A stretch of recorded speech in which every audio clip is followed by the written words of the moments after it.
that we're going to get into on the Charles Coleman podcast. As you know, these are our special discussions with people who are movers and shakers in the culture on the Charles Coleman podcast. And today, all of these conversations are special. But today, this one is super special because I always say I work with dope people, but y'all didn't know that I work under a big sister. And I call her that with all the love I have in my heart. One of the dopest. Y'all know her. Y'all love her. Let's get started. We have Joy Reid is in the building, ladies and gentlemen. Super excited about that. How are you, Joy? I'm good, younger brother. Now I got to call you younger brother Charles. I'm good. Yes, indeed. Yes, I'm here. I'm in the house. I'm happy to be here with you, so I'm good.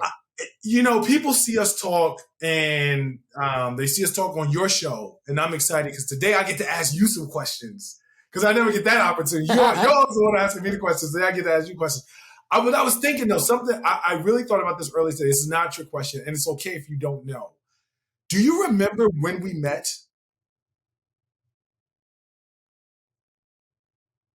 Because I feel like it wasn't on TV. Oh, it absolutely was not. No, it was at an event, right? Was it in Philly? Wait, did we meet in Philly at Mark Lamont Hill at a Mark Lamont Hill event? No, but I know why you're thinking that. We met at the Route 100 some years ago, and Mark was hosting. And Mark was okay, because I know Mark That's had why something you remember to do with Mark it. being there, right? Right. And so what's funny is I met you and I was like, I'm Charles Coleman, legal aid, and you were so sweet and you were so gracious. And you were like, email me. I had no idea how TV worked at the time. Right. And I DM'd you. You was like, DM me and reach out to my producers. And you gave me your producer's name.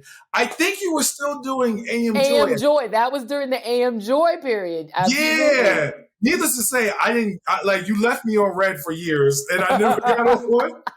I never got on until I started doing MSNBC. And now I talk to you every week. So it's a great story, but it was just funny because I remember looking like, damn, Joy left me on red. But you know what the moral of the story is? Never DM me. You know I don't be checking them DMs. I have no other way to get at you. That's the thing. That's my bad. I don't check it. I'm like, DMs. I do not check DMs. I stopped reading the comments. I'm like, I believe it. I don't do it.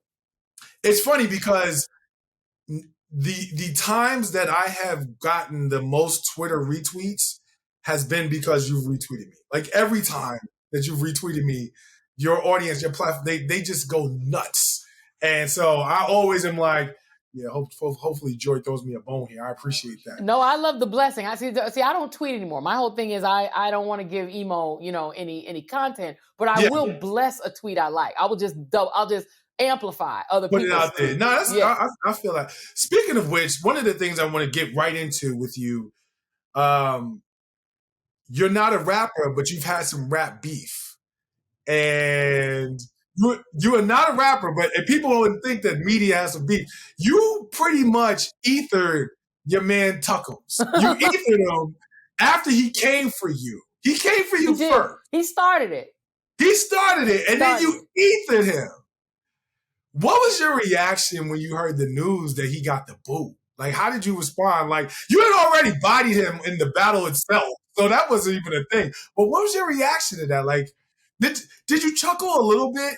I mean, I chuckled a little. My only regret is that I had not been able to use, remember the remix to when the sister said, "You about to lose your job. Get this dance. You about to lose your job. Get this dance." I had wished that I had done that before. I never got a chance to actually, use that on the show before he lost his job. No, it couldn't have happened to a more deserving person to get fired. Because that's a real thing. Seriously. And I mean, he has been trying for years, I think, to get me fired, right? I think that his belief, right? Because he definitely did it to Tiffany Cross. Like, he came for Tiffany, like, I'm going to take your job from you, right? Shout out to Tiffany Cross. Appreciate you. Shout out to my girl, Tiffany. He came after her with a viciousness that was so surreal. Accused her of being the equivalent of the Hutu and the Tutsi back during the Rwanda Civil War, the crazy racist things he said about her. But when it came to me, he literally decided to label me the race lady. This was his favorite thing. And to try to sort of demote me from being a legitimate conveyor of news and information to just being some sort of race troll. And that was his favorite game, that he liked to play with me. And I think that he felt that that would hurt my career. But all that he really did when he would come after Tiffany, when he would come after me, and his particular obsession with Don Lemon, you see the trend is that he showed, right, that he was doing the single most racist television program that I've ever seen. And I'm old. I've been around a long time. I've Not never that old, seen. sis. I'm getting seasoned. I ain't seasoned quite yet, but I'm getting it. But I mean, it's like you never could get away with being as blatantly racist as Tucker Carlson was, or Tuckums as I call him was, on cable television, on any kind of TV. And so the fact that that kind of racism didn't get him fired all the years he was doing it is about the Murdochs, right? The fact that they only fired him when he actually insulted them and insulted management and his bosses is pathetic to me. They should have. Racism was cool. The xenophobia was cool. The transphobia, the homophobia, the anti-gay was, all of that was cool. All good. It was all cool. But when you talked about them, now you got to go. It's interesting because I've experienced that at a lower level, that playbook of, if I call you a race baiter, I can somehow convince you to avoid talking about conversations related to race. Like, that is a playbook, and it's something that you see him and others use, where it's almost like, I'm going to spin this notion of me being a racist back before you can even say anything about it, and then put pressure on you as if when we see things that are involved and seeped in racial inequity or racism, that somehow we're going to be scared to be labeled or a race baiter and not open our mouths. It's wild. And have you noticed that the only people who ever call, and it's always Black people, right? They never call any other group race baiters but Black people. We know Reverend Sharpton has had that playbook used on him for many, many years. Reverend Jackson back in the day. They only call Black people racist. And the only people who ever make that charge are racist people, right? It's usually, white folks who want to argue that the real victims of racism are white men. That white men are the beleaguered victims of society, that want to place white men as the somehow special victimized class, again, and victimized by gay people, by trans people, by women, by Black people, by Black women. Everyone's victimizing them. These are the whiniest racists in the world. They're the only people who ever accuse anybody of race baiting. And it's interesting you say that, because I've never heard anyone accuse Tim Wise of being a race baiter. Like, I've never heard anyone accuse Robin DiAngelo of being a race baiter. Like, I find that very, very fascinating, if not altogether sort of telling. It really is a label that's reserved only for Black people, even when there are others who are saying the exact same things, and probably in some cases more of the exact same things. They still are exempt from that label. I wanted to ask you, as an opinion journalist, because, the argument is Tucker is an opinion journalist and so on and so forth. A large part of what you do influences conversation, and it influences how people think about things. It helps to shape narrative. That's a lot of power. How do you sort of process that in a way that's responsible, in a way that's authentic, but still helps you keep your job, right? Like, what's that compass like for you? Yeah, I mean, and the difference between Tucker and myself is that I am an opinion journalist. I've been an opinion journalist since I've been a columnist. Tucker just was a racist dude with an opinion. He's not a journalist, right? I mean, at one point... That's a bar right there. You dropping bars. He's just, he's not a journalist, because to be a journalist, you have to actually seek facts, right, with which to bolster your analysis, which is what we're calling opinion. So I give analysis and I do give opinion, but everything that we have to do on my show is bolstered by facts and also bolstered by a standards and practices department that wouldn't even let us go on TV and make some stuff up. Like, we couldn't make things up if we wanted to, and we don't want to. But myself and my producers go through everything that I'm going to talk about on the show. And while I just ask whatever questions I want, they're all framed in the research and analysis. I take a class every day, which is called the Readout. I have to do background reading for every single segment. If I'm on with you, the great Charles Coleman Jr., you're a lawyer. I'm not. So I have to read up on cases. I have to read the cases that I'm talking about. I have to go through and read the decisions of the Supreme Court that I'm going to talk about. I have to actually do research on each and every topic. That's 5 topics a night. So I don't come on the show and just give my unvarnished opinion out of nowhere. I'm giving my opinion based on the research that I've done, that my producers have painstakingly done, based on the fact that they've gone through and we've worked through what these scripts are going to say. I'm involved in that entire process. Tucker, what it appears he was doing was his producers were pulling stuff off of 4chan and then he was just saying it on TV. Right. That's or not opinion QAnon journalism. or wherever else. And he Correct. was just amplifying that. No, I appreciate that. And one thing that I will say to listeners, viewers, when I say that Joy as a professional is like that, Joy is like that. And that's one thing that I appreciate about you. I've learned. And when I say like that, I'm talking about there are people in our space, in the space of media, who, like, if they had to give you another 45 seconds after their show was over, they wouldn't have anything. Because that's all they got. They got that, like, that there are commentators. I ain't gonna air nobody out, but there are commentators who, if you gave them 4 questions instead of 3, they're done. That's all they got. But Joy is a person who I have literally watched, and you're a person, Joy, who I've watched, who I've learned a lot from about professionalism in the space, really getting into your craft, being thorough. So I think that that's like super duper important. And I just only say that because it's not, I'm telling y'all, it's not Joy talking. This is what she does. Like, she does this for real. I want to switch gears. You know, we hear you talk about politics a lot. You talk about from the space of being an observer. You talk about what's going on Capitol Hill. You talk about global politics. You talk about a number of different things. I'm someone, particularly as a Black person, who believes that we have to have a political agenda, or ideology at least, where we approach the ballot with at least one personal ideological non-negotiable for a candidate. You are asking for my vote. This is a non-negotiable for me, at least one. I'm asking you, as someone who usually shows up in space as an observer, I'm asking you as a person now, because people don't always get this from you. What is your non-negotiable?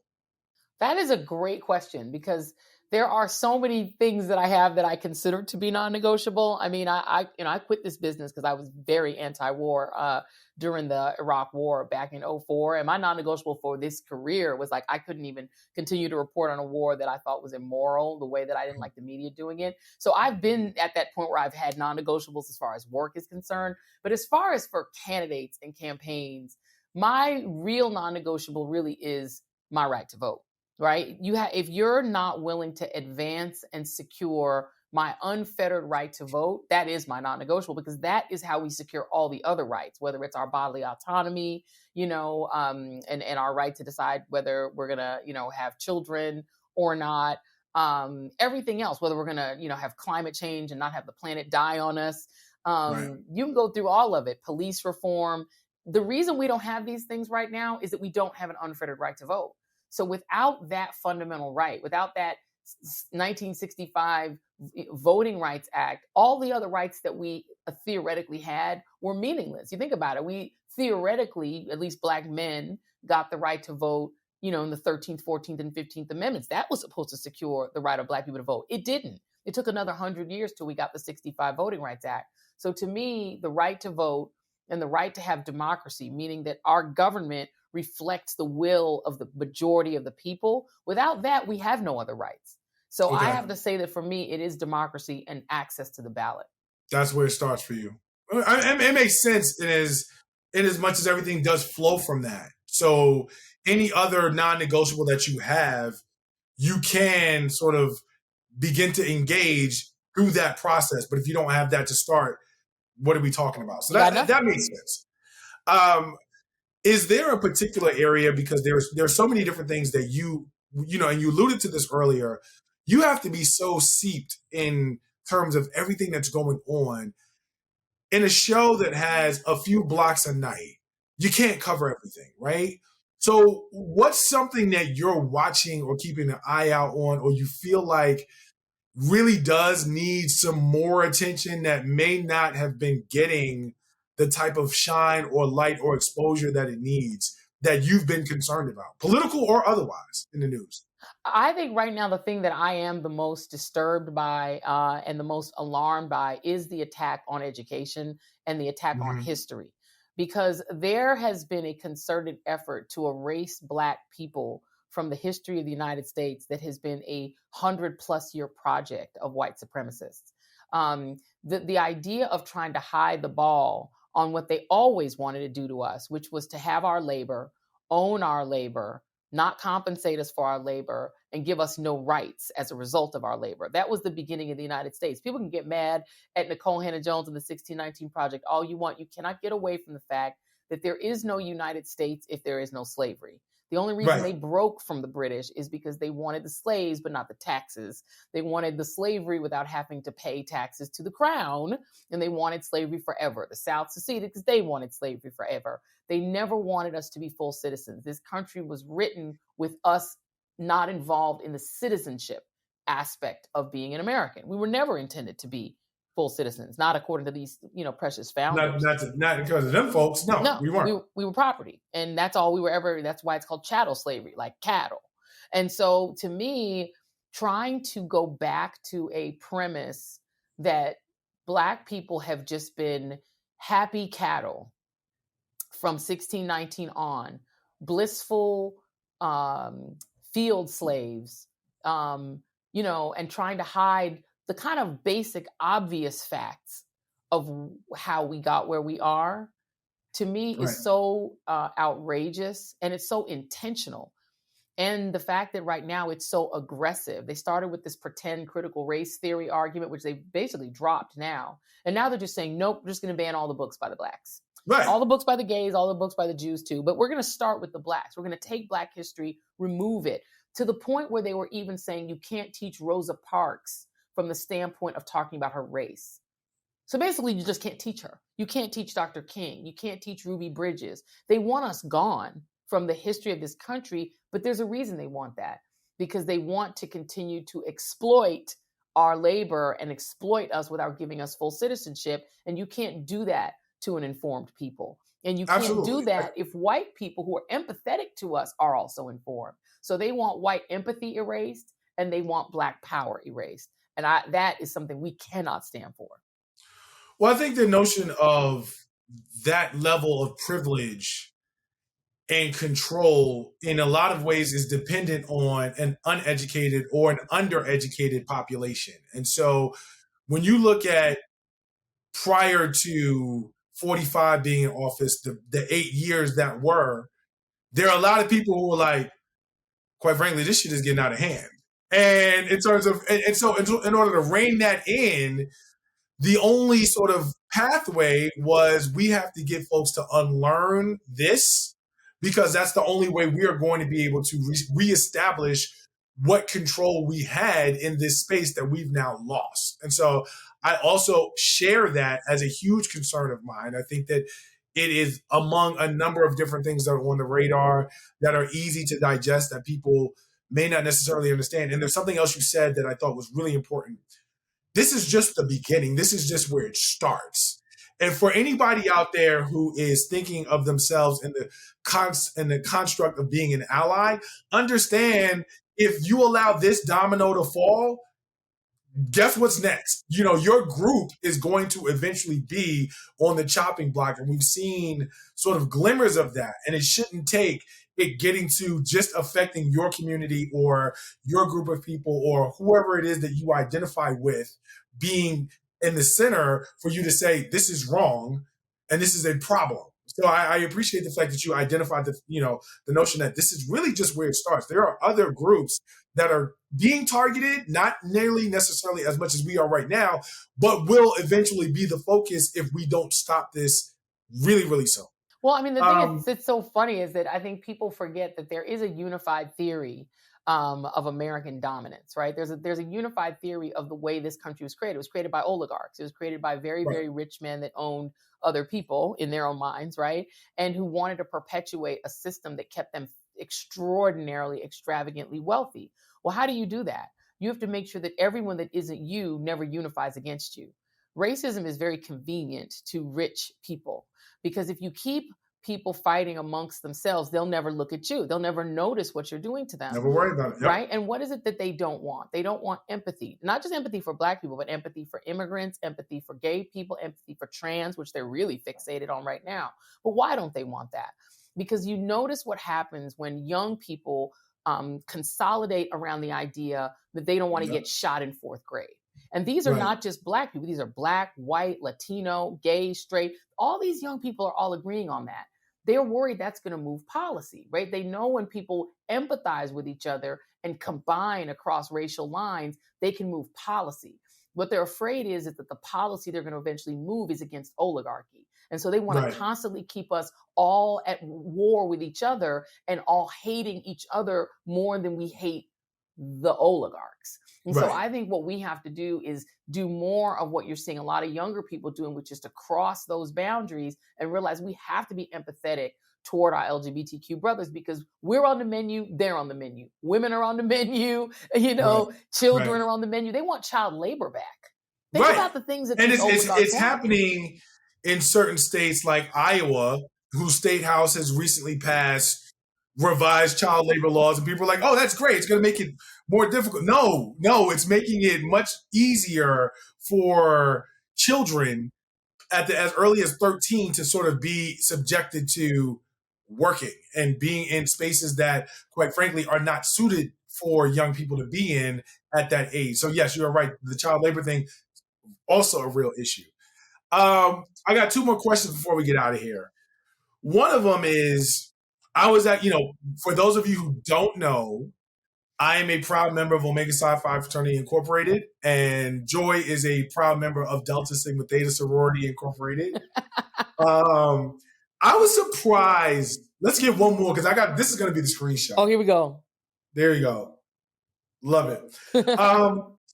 I was a little surprised, not a lot. I don't know why, but I was a little surprised when we talked about you becoming a Delta, because a lot of people might assume, oh, she's a celebrity, she's on TV, this was just something that she wanted to do. And you said, you were like, no, I actually had wanted to be a Delta for a long time. Can you just talk about that and what it means to you, and sort of like what that journey was like and how it feels now? I mean, you've been in for a while, but what that feels like now? It's only been a couple of years. Our 2-year Deltaversary is coming up this September, so I'm really excited for our little line.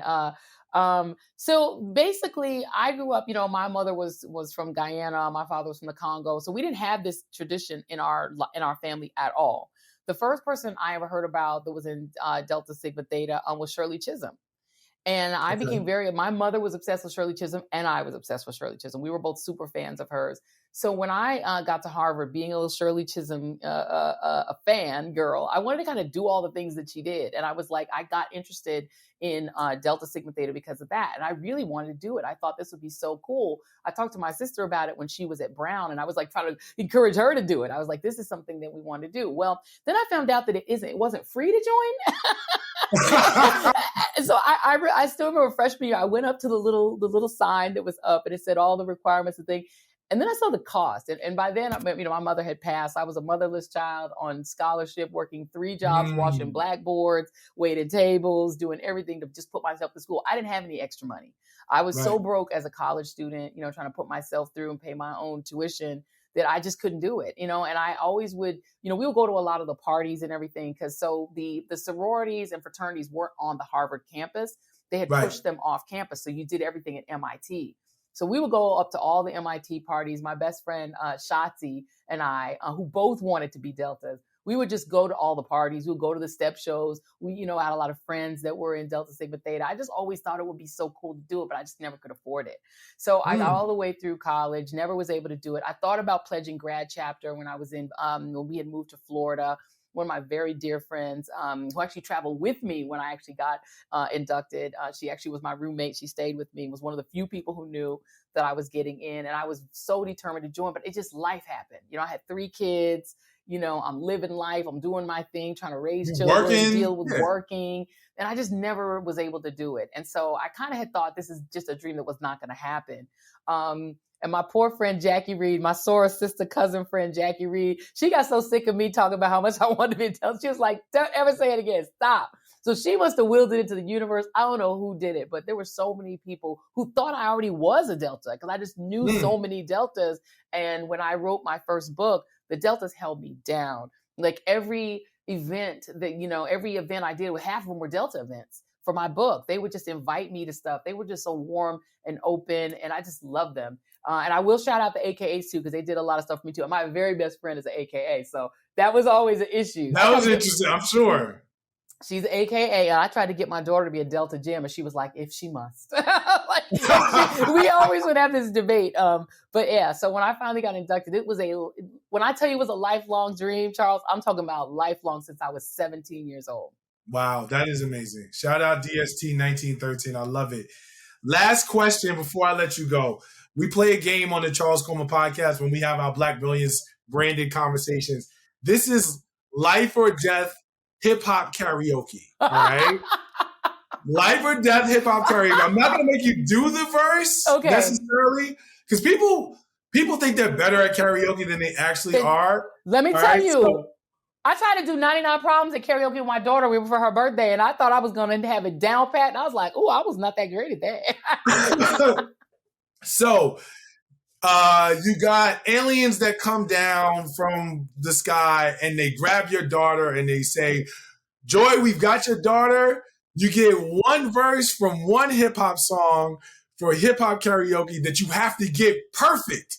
If you get it perfect, we'll let her go. If you mess up, she's going to outer space with us. Oh my God. What's your one hip hop karaoke verse that you know you're not going to mess up? Oh my God. Yeah, no pressure. It's so bad. The one that I think I know that I really could do. It's so bad. Which one is it? I got to know. The people want to know the real Joy. Sad. Okay, and listen, I'm a real feminist. Please, y'all, please don't judge me. It's all right. This is what they want to know.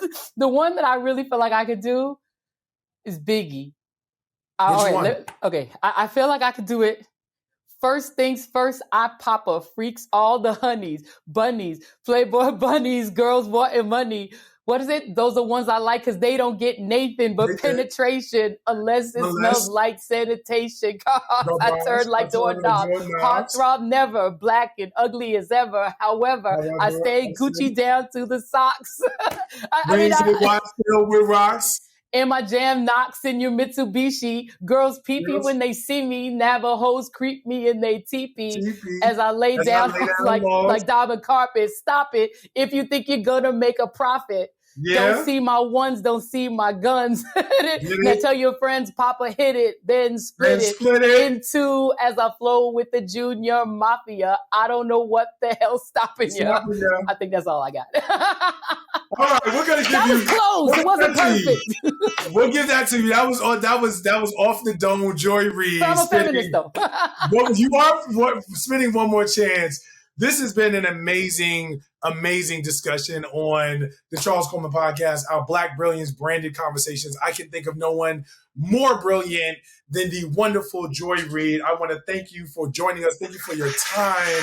You're wrong for that, though, on that. You're wrong for that on that verse, though. You're wrong for making me do that. I tried to help you out. I did what I could. I tried. I dropped some lines. You got through it. I appreciate that. Joy, such a good time talking to you. Really appreciate your time. And for those of you who don't know, I don't know how you don't know if you've been under a rock all this time. The Reid Report, Monday through Friday, 7 p.m. Eastern on MSNBC. You can catch her. You'll see me a lot there. That Black Brilliance is always in the building. So, Joy, I want to thank you so much for joining me on the couch for the Charles Coleman podcast. We'll be right back with more. Peace. Thank you, Charles.